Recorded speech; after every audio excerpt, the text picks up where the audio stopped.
नमस्ते प्रिय विद्यार्थियों, आज की इस वीडियो में हम क्लास 9th की poem the road not taken का अर्थ जानेंगे। मार्ग जो नहीं चुना गया। मार्ग जो नहीं चुना गया। वेल नोन यानी प्रसिद्ध। वेल नोन यानी प्रसिद्ध। चॉइस यानी विकल्प। सिंपली यानी साधारण। राइट्स यानी लिखना। इनसाइटफुली यानी व्यवहारिक। कॉमन यानी सामान। एक्सपीरियंस यानी अनुभव। This well known poem is about making choice and the choice that shape us. यह प्रसिद्ध कविता हमारे विकल्पों और कैसे यह विकल्प हमें आकार प्रदान करते हैं के बारे में है कि जिस प्रकार हमको अवसर मिलते हैं, विकल्प मिलते हैं और ये विकल्प हमें कैसे आकार प्रदान करते हैं, इसके बारे में यह कविता है। Robert Frost is an American poet who right simply. Robert Frost एक अमेरिकी कवि हैं जो बहुत सहज रूप से लिखते हैं, बट इनसाइटफुली, लेकिन वह व्यवहारिक हैं। अबाउट कॉमन ऑर्डिनरी एक्सपीरियंस, हमारे सामान्य अनुभवों के बारे में लिखते हैं। एवं फिर से देख लें, यह प्रसिद्ध कविता हमारे विकल्पों और कैसे यह विकल्प हमें आकार प्रदान करते हैं के बारे में है। रॉबर्ट फ्रॉस्ट एक अमेरिकी कवि हैं जो बहुत ही सहज रूप से एवं व्यवहारिक हमारे सामान्य अनुभवों के बारे में लिखते हैं। अब पोयम का अर्थ समझते हैं। पहले अर्थ देख लेते हैं। पहले कुछ शब्दों का अर्थ जानते हैं। डाइवर्ज। डाइवर्स्ड मीन्स होता है मार्ग से हटना। Yellow would. येलो वुड यानी होता है आपका पीतवर्ण। पीतवर्ण, पीतवर्ण, पीतवर्णीय वन, ऐसा कह सकते हैं, पीतवर्णीय वन। वुड यानी वन, जंगल, और येलो यानी पीला, तो हम क्या कहेंगे? पीतवर्णीय वन। ट्रैवल यानी यात्रा। ट्रैवल यानी यात्रा करना, यात्रा। ट्रैवलर यानी यात्री। स्टैंड का सेकंड फॉर्म है स्टूड यानी खड़े रहना। लुक का सेकंड फॉर्म है लुक्ड यानी देखना। अंडर ग्रोथ यानी होती है घास। और बेंट यानी होता है, बेंड का सेकंड फॉर्म है बेंट यानी मोड़ना या मुड़ना। अर्थ देखते हैं। Two road diverge in a yellow wood. Robert Frost पीतवन में खड़े हैं। पीतवन इसलिए कहा गया है, पतझड़ के मौसम में, पतझड़ के मौसम में पूरा वन पीला दिखाई देने लगता है। क्यों? क्योंकि पेड़ों की पत्तियां पीली हो चुकी होती हैं, इसलिए पूरा वन पीला दिखाई देने लगता है। तो रॉबर्ट फ्रॉस्ट कहते हैं कि पीतवन में, पीतवन में, पीतवर्णीय घने जंगल में वह खड़े थे और वहाँ से दो रास्ते गुजरते थे, दो मार्ग गुजरते थे। टू रोड डाइवर्ज, उस वन से दो रास्ते गुजरते थे, दोनों ही दो दिशाओं में रास्ते जाते थे। And sorry I could not travel both, और मुझे दुख था, मुझे अफसोस था कि मैं दोनों रास्तों में नहीं चल सकता था। मुझे दुख था कि मैं दोनों रास्तों पर नहीं चल सकता था। And be one traveller long I stood, और मैं अकेला यात्री था। ट्रेवलर यानी यात्री, और मैं अकेला यात्री था, इसलिए मैं लंबे समय के लिए वहीं बस खड़ा हो गया। लंबे समय तक मैं उसी रास्ते पर खड़ा रहा, मैं लंबे समय तक वहां खड़ा रहा। And look down one as far as I could, और खड़े होकर एक रास्ते की ओर जहां तक नजर जा सकती थी देखता रहा। And look down one as far as I could, और वहीं बस खड़े होकर एक रास्ते की ओर जहां तक नजर जा सकती थी देखता रहा। To where it bent in the undergrowth, उस बिंदु तक देखता रहा जहां तक घास झाड़ियों में वह रास्ता मुड़ जाता था और आंख से ओझल हो गया था। अंडरग्रोथ यानी घास झाड़ियां से जहां से रास्ता मुड़ जाता था, बेंट यानी मुड़ जाता था, और मेरी आंखों से ओझल हो गया, उधर तक मैं देखता रहा। अब आगे देखिए, आगे के शब्दों का अर्थ जान लेते हैं। फेयर, फेयर यानी होता है निष्पक्ष, फेयर यानी निष्पक्ष। क्लेम, क्लेम यानी दावा। वांटेड वियर, वांटेड वियर, दोनों शब्द का वांटेड वियर, वांटेड वियर यानी होता है उस पर चला नहीं गया था, वांटेड वियर यानी उस पर चला नहीं गया था। ग्रॉसी यानी होता है घास से ढका हुआ, ग्रॉसी यानी घास से ढका हुआ। अब इसका अर्थ देखते हैं। Then took the other just as fair, फिर मैंने दूसरे रास्ते को चुना, फिर मैंने दूसरे रास्ते को चुना, यह भी सामान्य रूप से अच्छा था। देन टुक द अदर, मैंने फिर दूसरे, अदर यानी अन्य को, दूसरे को मैंने चुन लिया। जस्ट एज फेयर, वह कैसा था, सामान्य रूप से अच्छा था, सामान्य रूप से अच्छा था। And having perhaps the better claim, और उसका अधिकार मेरे ऊपर अधिक था, दावा अधिकार उस पर मेरे ऊपर अधिक था, और उसका अधिकार मेरे ऊपर अधिक था। Because it was glossy and wanted wear, क्योंकि वह रास्ता हरा था, हरा भरा था, ग्रॉसी था, हरा भरा था, और घास से ढका हुआ था, और अधिक घिसा नहीं था। वांटेड वियर अर्थात उस पर कोई चला नहीं था, उस पर कोई जब चला नहीं था इसलिए वह रास्ता घिसा हुआ नहीं था।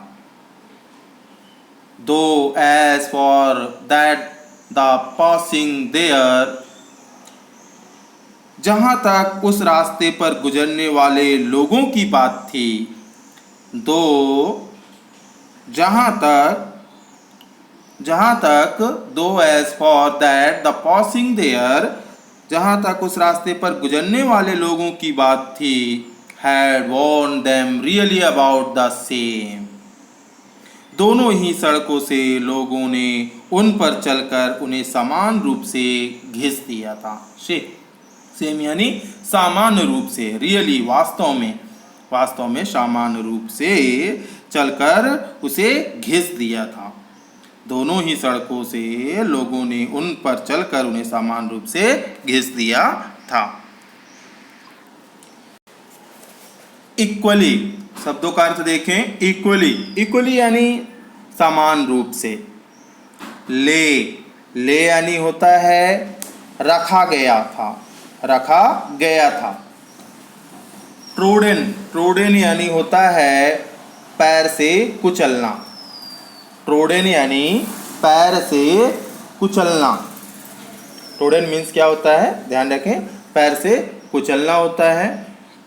केप्ट, कीप का सेकंड फॉर्म है केप्ट, रखना, और डाउटेड यानी होता है संदेह करना। अब अर्थ देखते हैं। And both that morning equally lay, and both that morning equally lay, और उस सुबह दोनों ही सड़कें समान रूप से ऐसी पत्तियों से ढकी थी। And both that morning equally lay, in leaves no step had trodden black. और उस सुबह दोनों ही सड़कें समान रूप से ऐसी पत्तियों से ढकी थी जिन पर अभी तक किसी ने पैर नहीं रखा था। जिन पर अभी तक किसी ने पैर नहीं रखा था, वह अभी कुचली हुई नहीं थी, पैरों से कुचली हुई नहीं थी, जिसके कारण वह काली नहीं पड़ी थी। और उस सुबह दोनों ही सड़कों में समान रूप से, बोथ यानी दोनों, मॉर्निंग यानी सुबह, इक्वली यानी समान रूप से, तो और उस सुबह दोनों ही सड़कों में समान रूप से ऐसी पत्तियों से ढकी थी जिन पर अभी तक किसी ने पैर नहीं रखा था, जिसके कारण वह काली नहीं पड़ी थी। अभी तक वह पत्तियां कुचली नहीं गई थी पैरों से। Oh, I kept the first for another day. Oh, मैंने पहली सड़क को किसी और दिन के लिए छोड़ दिया। Oh, I kept the first for another day. अरे, मैंने पहली सड़क को किसी और दिन के लिए छोड़ दिया। कवि का कहने का तात्पर्य है, जैसे हम किसी कार्य को आज कर लेना चाहिए तो हम छोड़ देते हैं कि हम कल कर लेंगे। वही कहते हैं कवि कि अरे, मैंने पहली सड़क को किसी और दिन के लिए छोड़ दिया। Yet knowing how way leads on to way। फिर भी क्योंकि मैं जानता था कि एक रास्ता कैसे दूसरे रास्ते पर ले जाता है। Yet knowing how way leads on to way। फिर भी क्योंकि मैं जानता था, नोविंग मैं जानता था, वे यानी रास्ता, एक रास्ता कैसे दूसरे रास्ते पर ले जाता है। आई डाउटेड, मेरे मन में शंका थी। डाउटेड संदेह था, मेरे मन में शंका थी कि if I should ever come back, कि मैं शायद ही कभी वापस आ पाऊं। कम बैक, वापस आना, मैं शायद ही कभी वापस आ पाऊं। अब आगे की लाइनों का अर्थ देखते हैं। कुछ शब्दों का टेलिंग यानी सुनाना, और साय यानी लंबी सांस भरना, दुख से लंबी सांस भरना। डिफरेंस यानी अंतर। अर्थ देखते हैं। I shall be telling this with a sigh. कभी युगों युगों बाद मैं आह भरकर यह बता रहा हूं। I shall be telling this with a sigh. मैं बड़े दुख के साथ यह बता रहा हूं। मैं दुख के साथ यह कह रहा हूं, मैं सुना रहा हूं, बता रहा हूं। Somewhere ages hence. यह बता रहा हूं कि एक वन में दो रास्ते भिन्न दिशा में जा रहे थे और मैंने वह रास्ता चुन लिया जिस पर कम लोग चले थे।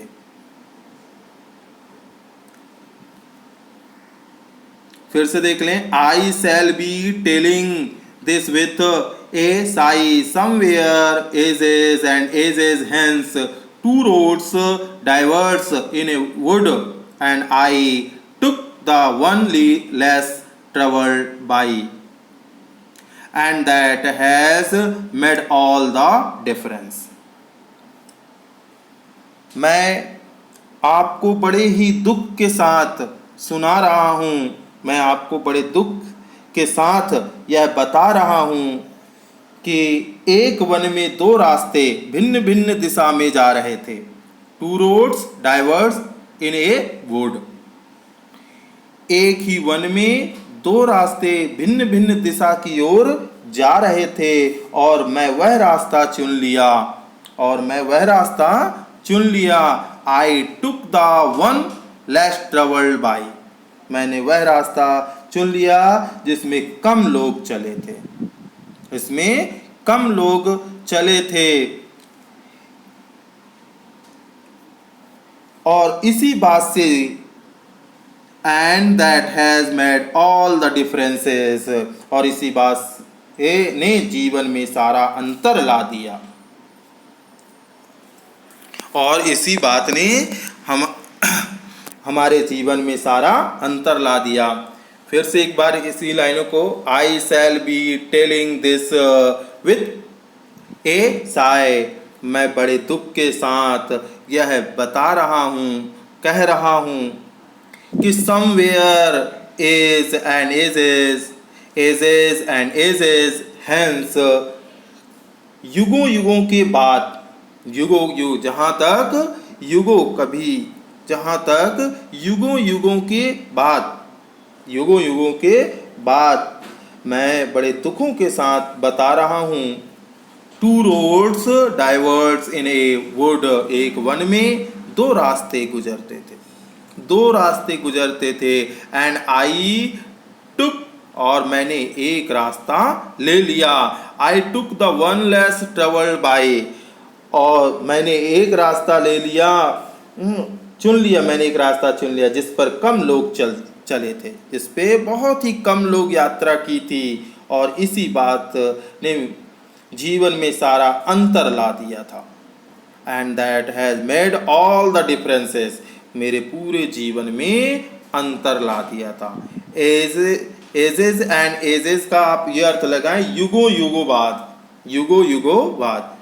समवेयर, जहाँ या कभी, ऐसा आप अर्थ लगा सकते हैं। यह रॉबर्ट फ्रॉस्ट की पोयम है। इस तरह यह पोयम कंप्लीट हुई। और प्रिय विद्यार्थियों, इस वीडियो को ज़्यादा से ज़्यादा आप शेयर करें, सब्सक्राइब करें। अगर आप वीडियो को सब्सक्राइब कर लेते हैं तो हमारी नई नई वीडियो आपको प्राप्त होती रहेंगी और आप आसानी से इंग्लिश सीखते रहेंगे। धन्यवाद।